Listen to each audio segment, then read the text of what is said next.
Welcome to Tabletop Tommies. I'm Jonny, And I'm Phil. and in today's episode, we're talking about the armies of Finland. This is the one I think we've both been most looking forward to. Finland were the strongest minor power of V2, and now we've got the armies of Germany just being released by Warlord. Click the affiliate link to do your pre order if you haven't already. We now have the question: are the Finns the army you want to beat Germany, I guess, as the Germans seem to be the most powerful nation at the minute? So that's enough foreplay from me, I think. Let's jump straight into the national characteristics and see if we've had any changes from V2. What have they got, Phil? So they have got the same national characteristics. Huzzah! So huzzah! So no changes, but they are good. So we'll start with Trained Huntsmen. So as long as any Finnish infantry unit has an ambush order die next to it, it can re-roll morale checks. And also, when the unit opens fire from ambush, all models in the unit that are armed with a rifle, including snipers, gain an additional +1 to hit bonus. This is not an anti-tank rifle before anybody gets excited. This is a great rule because there's very few negative modifiers in V3 for shooting compared to V2 where you had, pin stacking, long range, all that sort of stuff. So the fact you can get the +1 modifier in V3 is a great rule, albeit I would say a little bit situational in the sense that you don't always want to be putting your guys into ambush in order to be able to activate that Trained Huntsman rule. Yeah, but it pairs really nicely with their infantry, is what we said in our V2 Finland episode. And I think, spoilers alert, we'll see similar even in their V3. And I Yeah. think the one that everyone always forgets is the first part of that rule, where while you're in that ambush, not only do you get that +1 when you're shooting, but the reroll morale is huge. Like, Mhm. if you know you just need to keep that squad alive, sometimes it's worth just putting them in ambush for that if you know you're going to be hit by a flamethrower. Yeah. And it's worth saying, so for example, let's say that you put it into ambush, your opponent declares a shot at you. If you decide to go down from that ambush, you're not getting that reroll. Yeah, and So that's the balancing act, isn't it? Do you want mhm. fewer casualties potentially, or do you want better chances of keeping the squad alive when you take greater casualties? Yeah. And I think the flamethrower is the peak example of where you're definitely taking that morale check anyway. You don't get the benefit of cover. Definitely stay on your feet, stay in ambush, and then get that extra save. Equally, though, the question is, should you have ambushed the flamethrower before he shot? I Yeah. think that again comes down to how many men you've got and stuff. Very situational. Yeah. And it nicely pairs with the next rule, which is the Sisu rule. So when a Finnish infantry or artillery unit is reduced to 50% or less of its starting strength, the remaining models in that unit are automatically upgraded to higher quality. So inexperienced troops become regular, regulars become veterans, veterans become spinal tap and increase their base morale to 11. So, for example, from the PDF, when a unit of 9 regular Finnish infantry is reduced to 4 men or below, they immediately upgrade to veterans before any more dice are rolled, which includes any morale check they must take for any casualties sustained. Yeah, and that's great. It's really nice. They did it in V2 as well, but that final sentence clarifying that it happens immediately makes a huge difference. Yeah. And the last one then is Motti. So when attempting an outflanking maneuver as described on page 172 of the bolt action rulebook, they ignore the -1 modifier to the order test for coming onto the table. So it's the behind enemy lines rule that the SAS and others and commandos, for example, get. Yeah, is behind enemy lines a universal special rule now?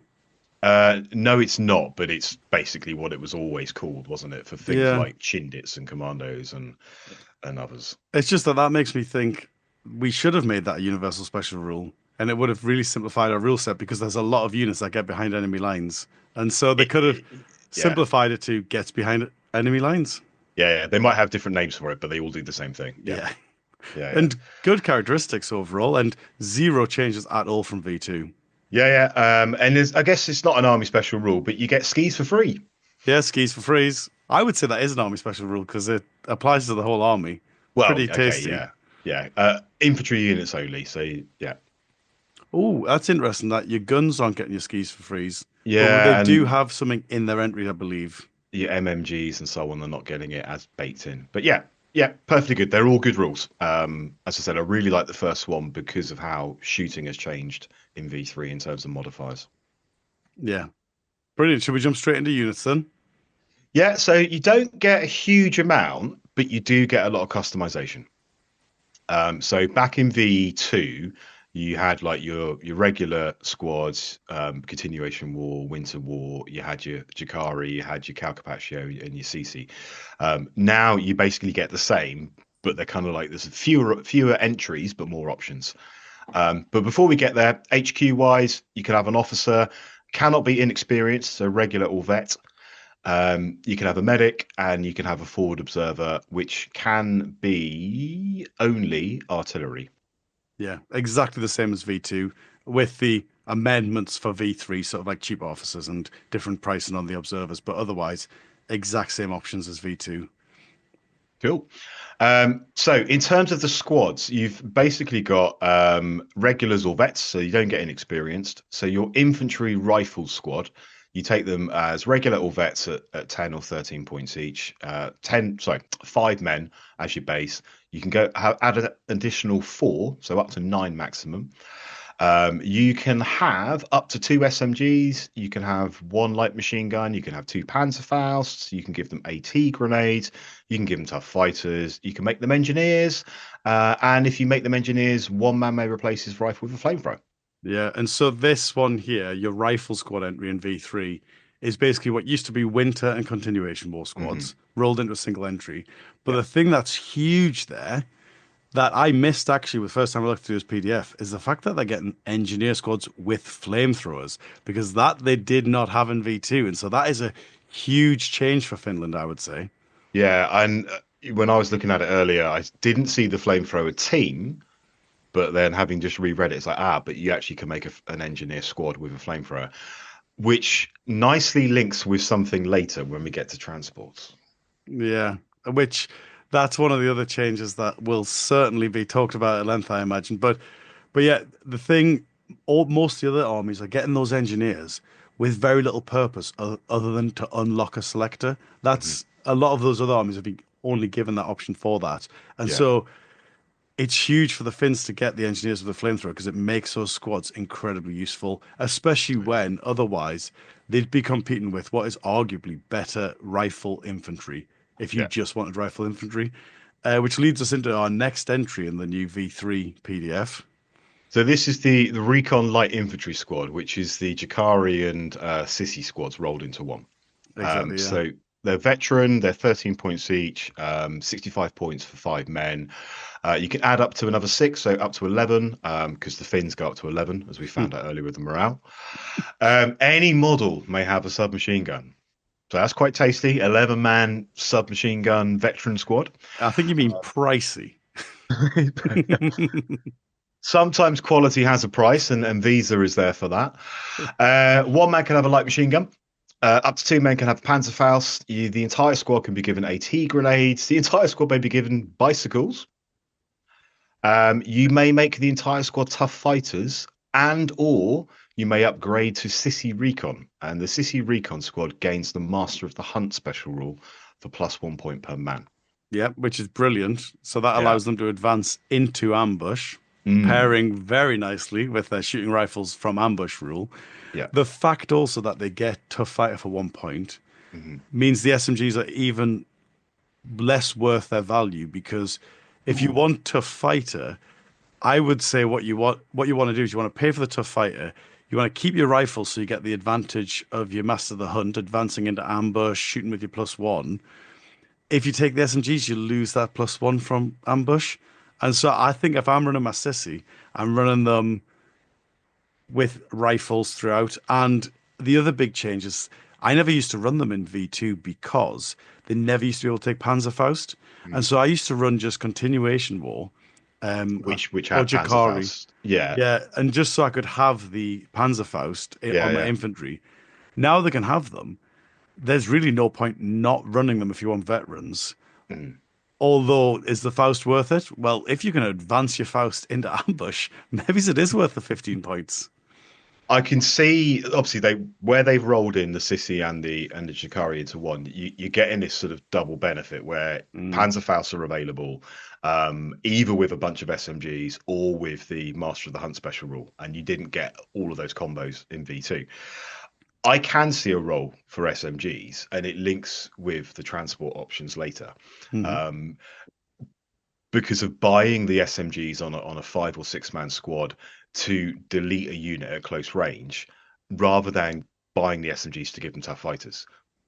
Yeah, On the flip side, I absolutely can see you take a 6 or an 8 man sissy squad, give them Master of the Hunt, and make them tough fighters with a couple of Panzerfausts. You drop them into a central point of the board or drop them onto an objective. The fact they've got tough fighter, they're going to be in cover hopefully, so they're going to get defended position if anybody wants to charge them. The Panzerfaust is going to keep away enemy tanks and vehicles and so on. And then having Master of the Hunt means they can just sit there and ambush once they're in yeah. place. So yeah, they're going to be a really tough unit to move if you're playing an objective game, or if you're playing a game where you want to control various parts of the table. Yeah, and I think if you're doing the transport option, don't pay for the Sisu rule. Just save No, yourself those 5 points. yeah, If you're and with the Faust, I think just having 5 man squads with one Faust mm, is a nice little roadblock for people. That's enough to make people think you're yeah, not paying so many points that's getting ridiculous. You're looking at about 90 points for both your tough fighter, your sissy, and your Faust. mm, And that's how I think I'm going to be running them. And yeah, then maybe even the other big benefit, sorry, of the sissy is you can actually capture an objective one turn, advance, or like sorry, you can advance onto the objective and then go down on it basically, and then yeah. next turn keep advancing around, and you no longer have to do the thing where you run at the objective to capture it and then stay on your feet. Yeah, if you're playing key positions from the main rulebook with the sticky objectives, absolutely. Yeah, get there, push forward once you've claimed it. Yeah. Yeah, just advancing into a 2+ cover save is phenomenal. Like no one else in the game gets to advance into a 2+ cover save. Yeah. But then we've got, I think, what is everybody's favorite Finnish unit, Shirley, coming up So next.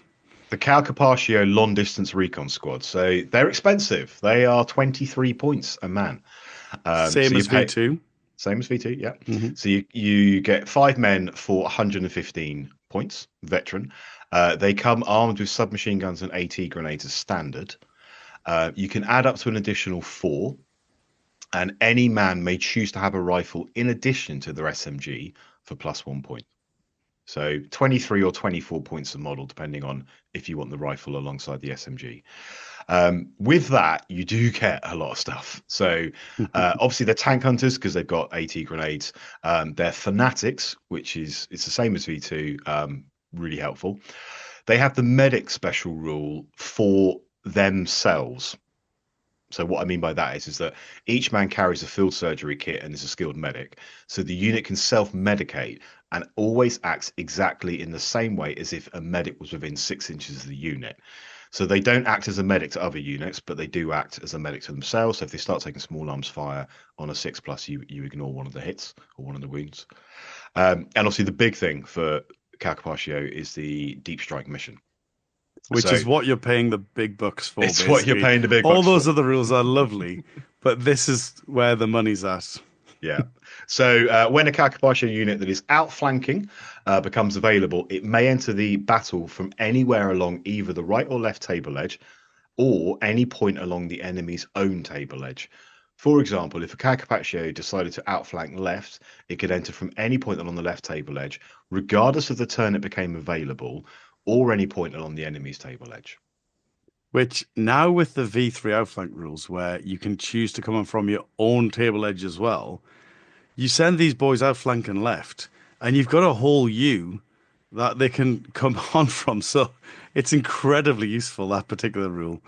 One of the things that's not particularly interesting, but admin wise, is because SMGs went up 1 point, the cargo party have stayed the same because Fanatics came down by 1 point. So actually, we've had all these like price jumbles, and they've ended up completely flat. So if you were thinking, aha, they should be, well, no, it all bounces out. I mean, they're brilliant. I think take one squad and then use them to jump on a deep objective or take out an artillery piece, something like that. Yeah, demolition. They've always been a strong one with that. Yeah. Fog of war deployment, where you just like pop on behind them, and go, "Yep, hi guys," and so yeah, I think. I mean, to be fair, I haven't actually played with the Finns yet. They are expensive, and I guess it depends on how you build the rest of your force as to whether or not you want to take them. Because we'll talk, I guess, at the end, we'll talk about the different ways of building a Finnish force. Because I think you've got more options in V3 than you maybe had in V2. So Oh, absolutely, yeah. And I think the counterparty are a bit like Nebelwerfers, where actually the benefit isn't exclusively in how powerful they are in and of themselves, because you completely mess with someone's battle plan if they know they can't put their artillery on the back lines anymore, because turn three or turn four, you're going to come in and wreck that artillery piece. And so, even if what it means is your opponent is ambushing you on their own back lines, that's a part of their force that isn't pushing forward anymore. And mm. so the benefit is far more holistic than we'd usually see with, I don't know, like a Daka Stewart, where you just push it in someone's face and the benefit is it'll kill them. Yeah.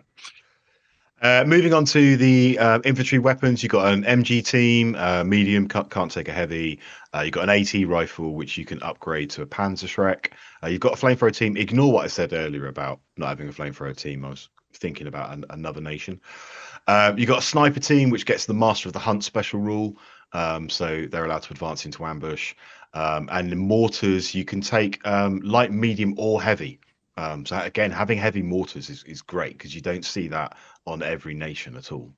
Oh yeah, it's absolutely huge, especially with because you're playing that game where maybe your sissy are sort of slowly marching up, going down if they face any difficulty. You've got your Kagapartia who are going to nip out from behind. Having the mortars just flying over the top is huge. And one of the things that I hadn't noticed, and I don't think we've discussed this yet, is actually heavy mortars are 5 points cheaper than they were in V2. They used to always be 65. They're now only 60 points. And so actually heavy mortars are if I if I'm going to put a mortar in, I've got to go heavy really. That's interesting. Okay. Yeah, and I think also with the changes to the pins, um, because you're only doing D2 pins now with medium mortars, not D3. Yes, I think so. Yeah. Yeah, so the heavy mortar gives you that access to the D3 pin. So, yeah, I think we talked about this in one of the early episodes about medium versus heavy, not the points cost, but the what would you go with and why. Yeah.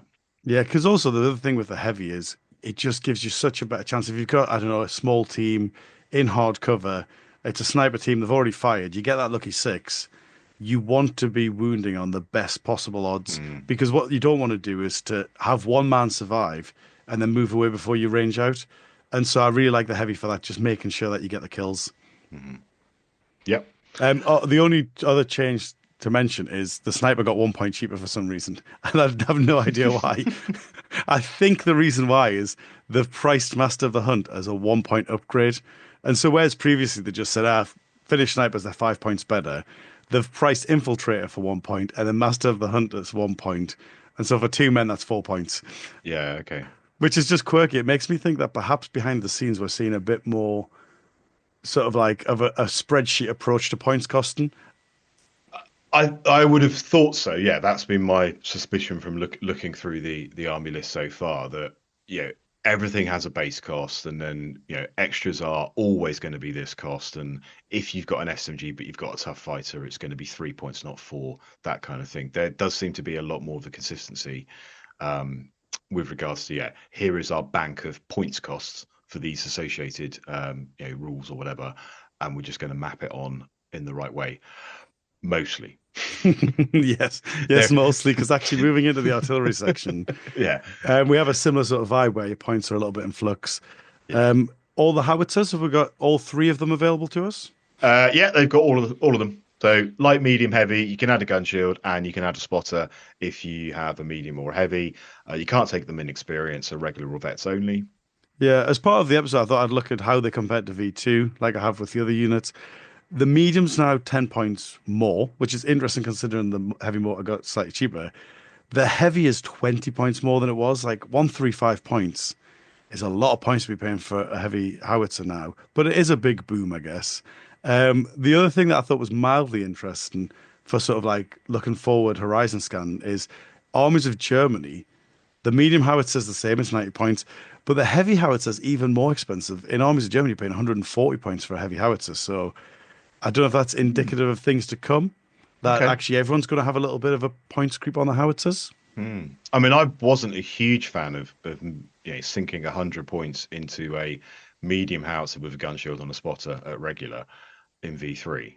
Mm. So probably, yeah, especially given the increase to the minimum indirect fire range as well.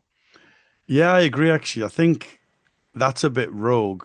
I think you're right. I think we probably should have kept the costs about the same because we've offset the benefits of the howitzers by getting extra spotting, by the extra range, by Yeah. increasing the minimum range, we've offset the Mhm. spotting benefit. And so maybe the points should have stayed the same, but Yeah. we're kind of deep into V3 now. We've Yeah, had the yeah, first yeah. army release. We are where we are.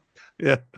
AT guns, so light anti-tank gun, you may equip it with skis and the gun mounted on a Akio sledge for plus 4 points, which, I mean, rule of cool. Oh yeah, I'm going to do that. I also think just give them for free, to be honest. Like, come on. How rarely it's going to be useful to them. You can upgrade it to a medium or a heavy for plus 20 or plus 50. You can also upgrade it to an M42 light anti-tank gun for 10 points. Now, this allows you to increase your penetration value by one, ranges up to 24 inches. That's quite cool. I think I'd be doing it, to be honest, to keep people off my back lines. Mm, yeah, yeah. It's similar to it's the Panzerbuch, isn't it, in the German list, which is better at shorter ranges, for example. So yeah, that principle of improved ballistic performance over a shorter distance is quite a nice one. Yeah, and if you are going to take an anti-tank gun, which I think most people don't really like because they're static, and Mm, if there isn't a tank to kill, they're a bit pointless. If you are going to take one that's going to do the job hmm On skis. on skis. Yeah. On skis and a sledge. Yeah. And then the last one we've got is your anti-aircraft guns. So you can take a light auto cannon on a rotating platform for 40 points, and you can upgrade it to a heavy auto cannon, losing the gun shield and adding an extra crew. Yeah, exactly the same. 10 points cheaper than V2. Very Yeah. nice. Cool. Yeah, I mean, nothing's lost. We're not sat here, bemoaning the absence of a unit previously, and yeah, it's a good selection from what we've seen so far of the miners. We've got the options that you'd want to see in a more established major nation. So, Oh, 100%. I think all what we've gone through so far is phenomenal for a minor nation. I think, even as you say, compared to the majors, what we've got so far is enough to take on your Germans, etc., in direct comparison. yeah. There's nothing really that I can think of that I'd want that I haven't really got access to in terms of my infantry and infantry teams. Mm-hmm. So moving on to vehicles. So we get the tankette. So tankettes, we start off with the Vickers 6 ton, which at 70 points is a 7+ armored car with two separate turret-mounted medium machine guns. So you can put out the pins. You can upgrade it to a T26B or E for plus 35 points, which gives you a single turret light anti-tank gun with a coaxial MMG. This is a Finnish vehicle, the Vickers 6 ton and the T26, so it doesn't get the unreliable rule, unlike a lot of the other vehicles that we're about to see. Yeah, this was a V2 favorite for me because it's just the two pins. Yeah. You're putting out two machine guns. Now with so few shots, I actually think I'm not going to use it, to be honest. It's nice about two pins, but unless I find myself with 70 points left that I don't know how to spend, he's not going to make the list, I don't think. Cool. And then we get into our captured tanks. So we start off with the captured Soviet light tank. So the basic one is the BT5 and the BT7, and 95 points regular. It's an 8+ one turret mounted light AT gun with a coaxial medium machine gun. Now I can upgrade it to the T28 Postijuna. And I can replace all my weapons with one turret mounted light howitzer with a coaxial medium machine gun, one turret mounted medium machine gun covering the front and left arc, one turret mounted medium machine gun covering the front and right arc, and one pintle mounted AA medium machine gun. And that's going to cost me 25 points. And that's going to be unreliable both for the BT5, BT7, and also the T28. Yeah, the T28 is good because it's got all those different guns on it for all Yeah. those pins. So that would be the way I'd be looking. It is also 10 points cheaper than V2, which is nice.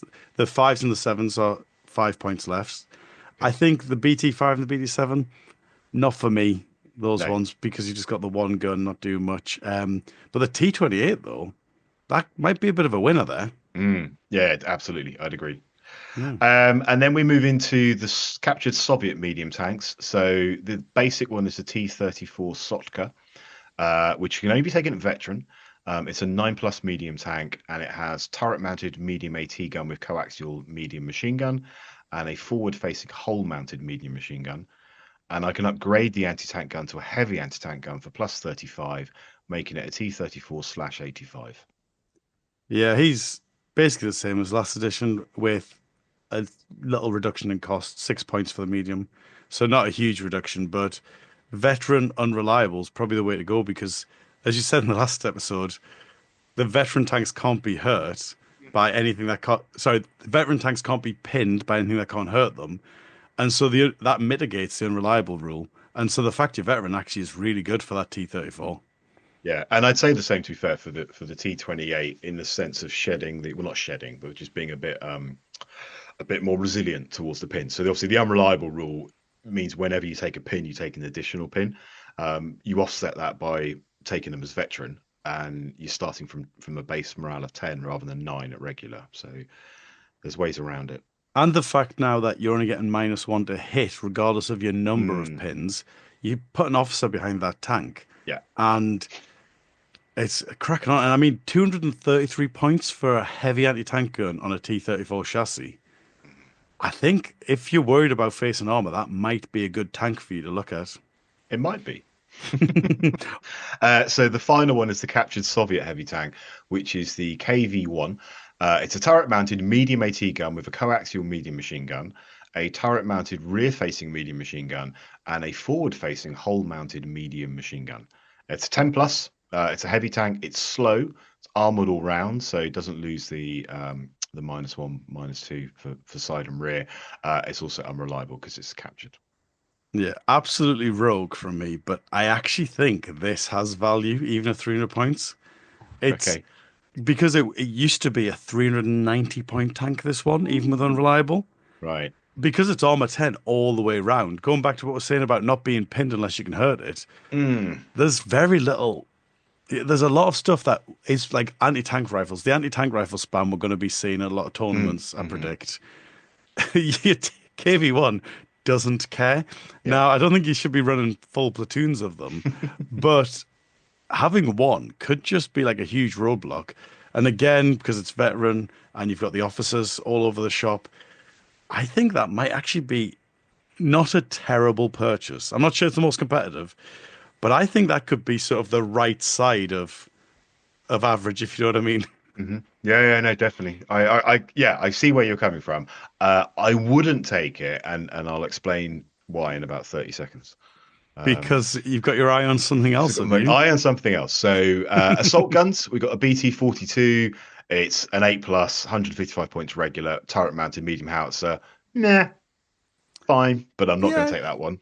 155 points and you're using the spotters from your heavy mortars Hmm.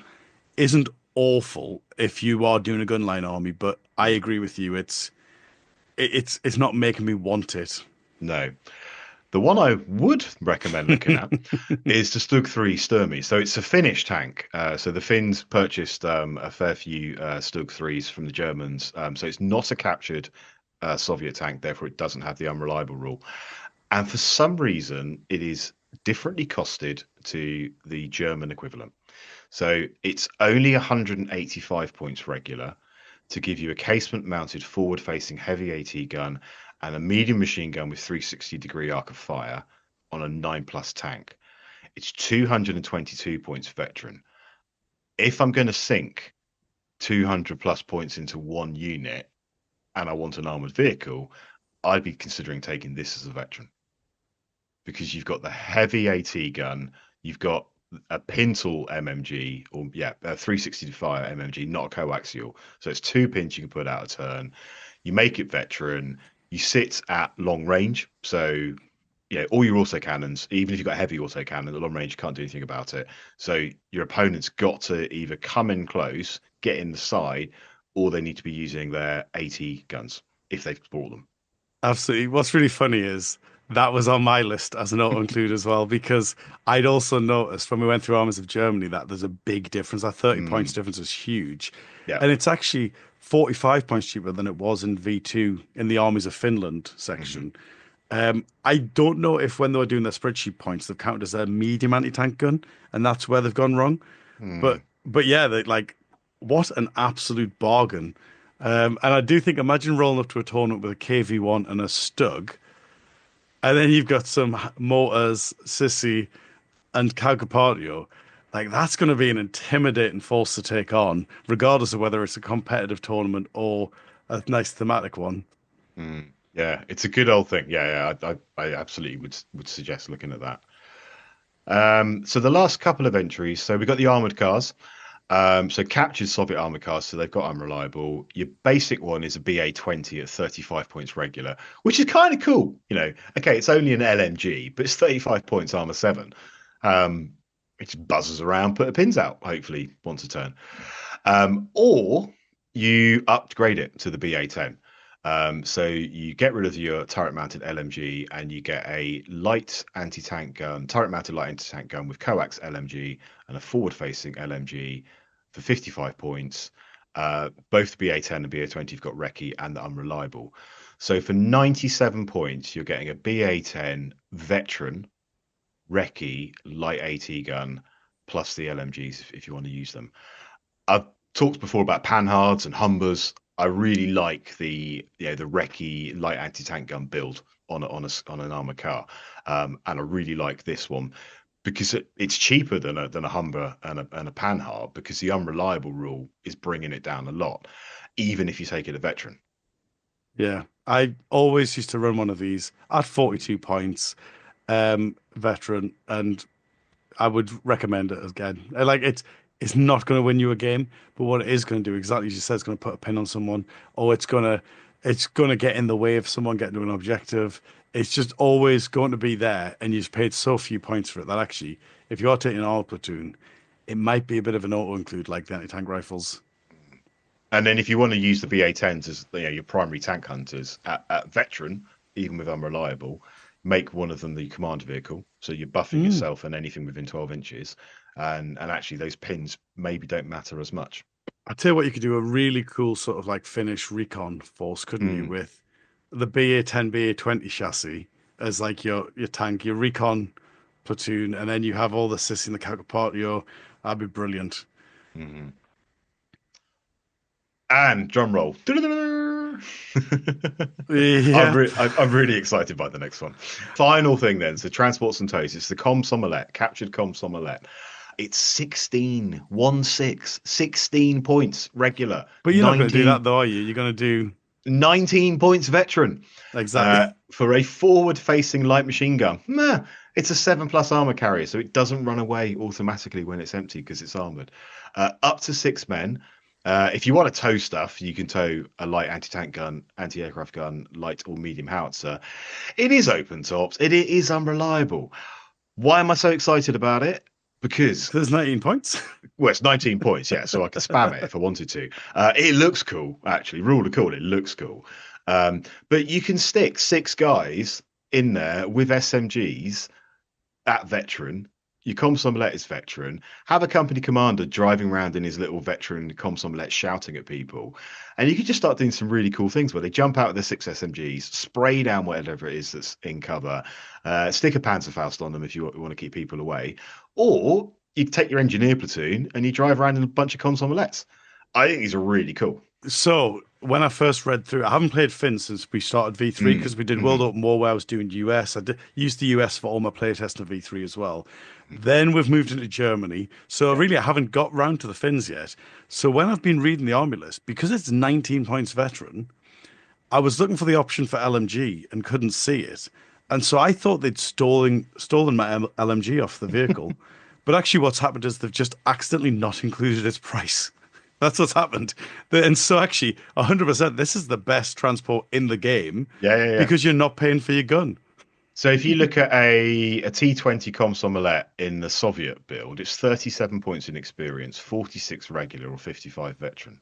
Okay, it's exactly the same thing. The unreliable is knocking 30 odd points off. I'm going to take them all day, and then I'm going to have a bunch of officers around to try and offset the pins. ideally a company commander driving around in his little Komsomolet going toot toot, having his little Yeah. morale bubble.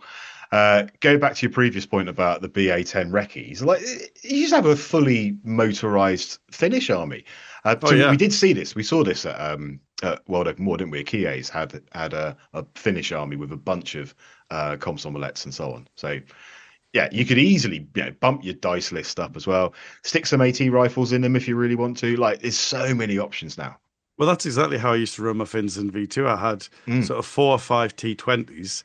Each one had a continuation squad in. The fifth one had a flamethrower in, and hmm then and then I had all my little double nipple Vickers hmm tank and the BA-10, no, the BA-20 with just the Yeah, 20 LMG, LMG. Yeah, just whizzing round. And so yeah, yeah. that's exactly how I ran my Finns. And I was really sad about V3 not having LMGs on them. I'm actually super happy now. I actually think Finns are over competitive, if anything, Yeah, because yeah, yeah. I can also, because the other thing that in V2, the only thing I was ever sad about with my Finns is not getting engineers. Mm. But you've even fixed that for me. Yeah. Yeah, it's brilliant. I mean, Just give me I an don't know. Ebelwerfer and there's nothing else I want, basically. Yeah, you don't get the Axis support rule. Yeah, there we go. Yeah. Um, yeah, I think it's great, and I think I mean there are a lot of options now with Finns because I think in V2, like I say, I haven't played them before, but we often saw the infantry heavy build in V2. We saw people using the Master of the Hunt special rule, advancing into ambush and so on. Um, you had decent HE options as well, but you've got and you used to run them, in the T20s, people jumping out, etc. You've got so many options now. A Finnish engineer platoon is a viable option jumping out of the T20. Yeah. Yeah. And the other thing for me is I've been pretty down, if I'm honest, about the V3 army composition method because there's never any rifle squads that I'm particularly excited about. And I think over time we'll see major rifle squads that I am a little bit more excited about. Like the gendarmes in the German book, I actually quite like. But generally, I find just riflemen reasonably dull to run. I'm not excited about running them. With the Finns, actually, you're forcing me to run some Sissy, which usually I Mm-hmm. don't run because I'm using something else. And I don't have any qualms with that. Having a couple of squads of Sissy running up while my engineers do their thing, Mm-hmm. I actually think Finland might be the force for me for V3 now. Mm-hmm. And the Germans might be going back on the shelf because that was the previous plan until about 5 minutes ago. Well, they haven't really come off the shelf yet because we've only just got the Armies of Germany book in the last couple of weeks. Yes, But but yeah, I've had my eye on a German specific list for yes, a while, but it I know. required quite a bit of 3D printing. So Yeah, once we got that PDF and I knew that what I suspected would be coming was coming, yeah, yeah, the yeah. printer was just getting warmed up. Brittany But goes, Brr. I think you might be going back in the cupboard while I Okay, get my fins back out. cool. Mad. Yeah, so I mean, I'm running engineers. That's what I'm doing. Engineers, Mm, Komsomolets, heavy mortars probably, mhm. and a couple of squads of Sissy. I think that's my force. Okay. You're not a big engineer kind of guy. Like you tend to use your engineers as a sort of like the tip of the spear, but the spear is made of something else. So what are you doing with your fins? Yeah, so I mean, in V2, I when I was playing Brits, I didn't really do the whole engineer thing. My flamethrower was there as a defensive, sort of threat rather than an offensive threat. So I am building a Finnish army. And I remember I was chuckling about this earlier when we did the Finnish episode for V2. I was like, oh yeah, they're all right, they're all right. And then like 2 weeks later, oh yeah, Johnny, I've just ordered a load of Finns. So I never built them for V2. And one of the reasons why I never built them was I got some 3D prints and I just didn't like the infantry and the way that you used to build Finns. If you didn't want metals, because there are warlord metals, the way in V2 or the way previously to build Finns was to take the old German Blitzkrieg plastics and shave off the gas mask. That's Didn't exactly want, what I've got, yeah. yeah, didn't want to do that. Or you could have the great coats and so on. So I'm actually building Finnish currently, and I'm going to be taking them to Beachhead. And it's because when we were at Warfare, I played against Bill Green. But shout out to Bill, I know he listens. And Bill had a Finnish force, and he'd used the new Fallschirmjäger. He's new Mm. German Winter Fallschirmjäger, and that got me thinking, like, yeah, there's something there. And then we saw the new German veteran sprue, and I was like, and there's something there. And then I did a bit of research, and the Finnish used a lot of captured and borrowed German equipment, including Gebirgsjäger smocks, which look very similar with a bit of green stuff to the SS sprues. So I've been working behind the scenes the last few weeks on kit bashing using the new Winter Fallschirmjäger, the new German veterans, the SS sprue, and the Winter Germans with the trench coats. And I'll put something together in due course when they're all done.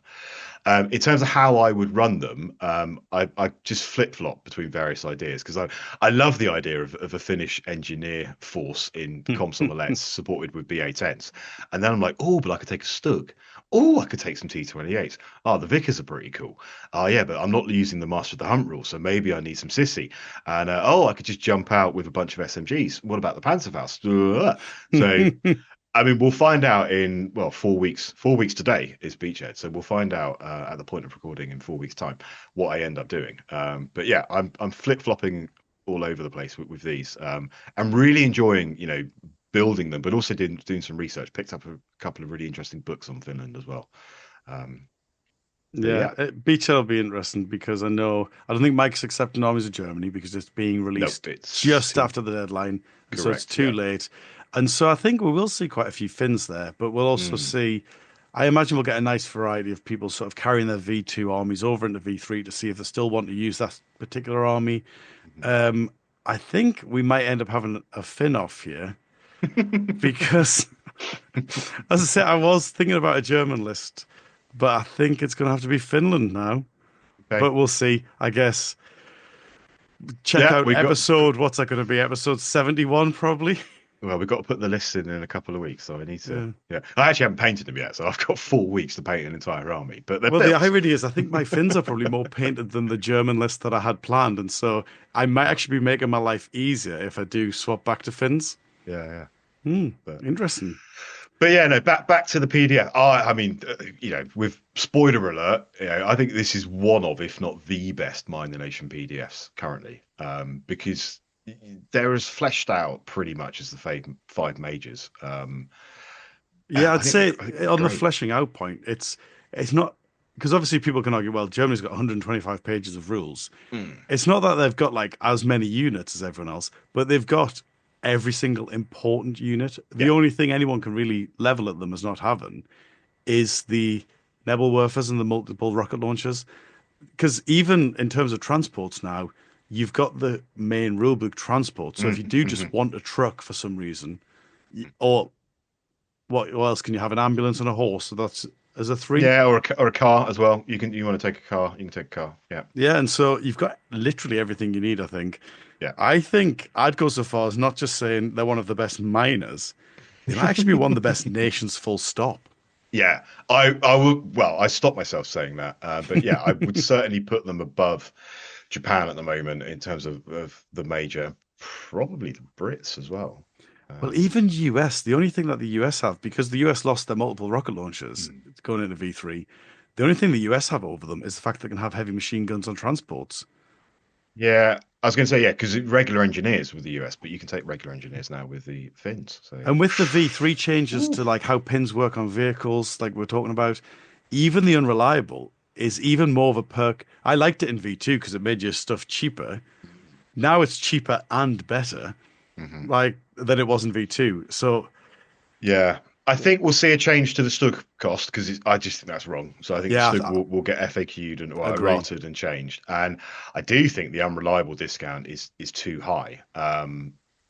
Now I'm hoping that doesn't change before the submission for Beachhead. But I think we might see a change to the unreliable discount because 30 points discount for unreliable when there's so many platoon commanders now and you can buff things. I don't think it's as big an issue as it was in V2. Yeah, you see, I think you're right. I thought what they were doing is the way that they do the infantry is plus 30%, minus 30%. You see what I mean? For veteran versus inexperienced. And that's your good rule of thumb for bolt action if you're doing one to the other. So I thought they'd done unreliable as a 10%, 15% reduction in cost or whatever, or even like a 25%, let's say. But I think you're absolutely right. I think they've done it as a flat 36. But actually, even that doesn't quite work because, as you said earlier, it's 46 for T20 in the Soviet Regular force. Soviet T20s So they've only knocked 46, 30 points off. and a veteran's 55. So that would be 25 rather than 19 if it was 30.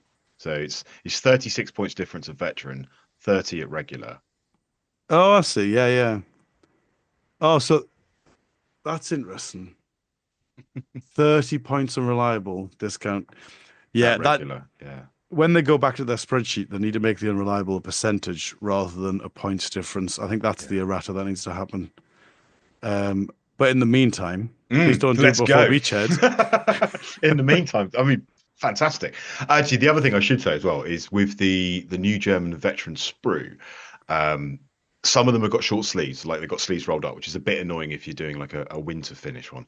But if you want to do a summer finish force and you're not that fussed about the sleeves being rolled up, you're getting five flamethrowers per infantry platoon box. So you could, you start using those German vets as you finish your core. The uniform is not quite the same, but it's close enough from 3 feet away. And yeah, you can build some tasty stuff. Mm. That might be all of the flamethrowers I need for my, because I can only take 4 engineer squads now, can't I? Mm-hmm. Hmm. Mm-hmm. Well, I guess I've got some painting to do. So as ever, thank you for listening. If you're still with us at this point in the episode, please do like and subscribe. If you're interested in seeing how I built my fins, stay tuned for a future episode. And if you want to build your own fins, why not use one of the affiliate links in the description? In the meantime, ta-ta for now. See you at Beachhead. Ta-ta for now.